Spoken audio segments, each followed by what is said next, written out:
lahat, ano na ba? Kayo pa ba? Yeah, we're happy. We're just really busy. I think we just...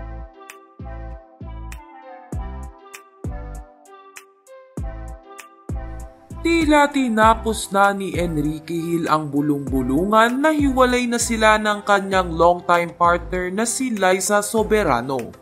Sa interview ni Gretchen Pulido kay Enrique Hill para sa pelikula nitong I Am Not Big Bird ay natanong si Enrique kung sino ang kadate nito ngayong Valentine's Day. Ayon kay Gretchen, ikaw Enrique, sinong date mo ngayong Valentine's?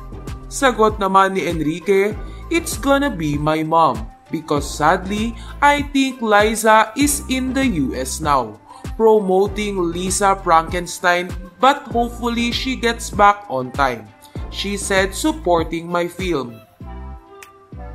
Binigyan din naman ni Gretchen ng pagiging supportive ni Liza at Enrique sa isa't isa hanggang sa tanungin niya na ito kung kamusta ang relasyon ng dalawa.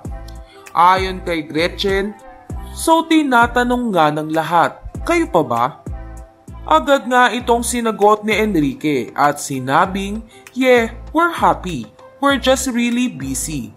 I think we just realized that in life, parang we should not centered around each other. Alam mo yun, parang we can do more, we can grow more, we can achieve more. Then we make us better. Samantala, kinilig naman ang Lisken fans na makakadalo sa premiere night ng I Am Not Big Bird si Liza Soberano. Kung sakali kasing makapunta ang aktres ay magiging unang pagsasama ng dalawa ito sa publiko.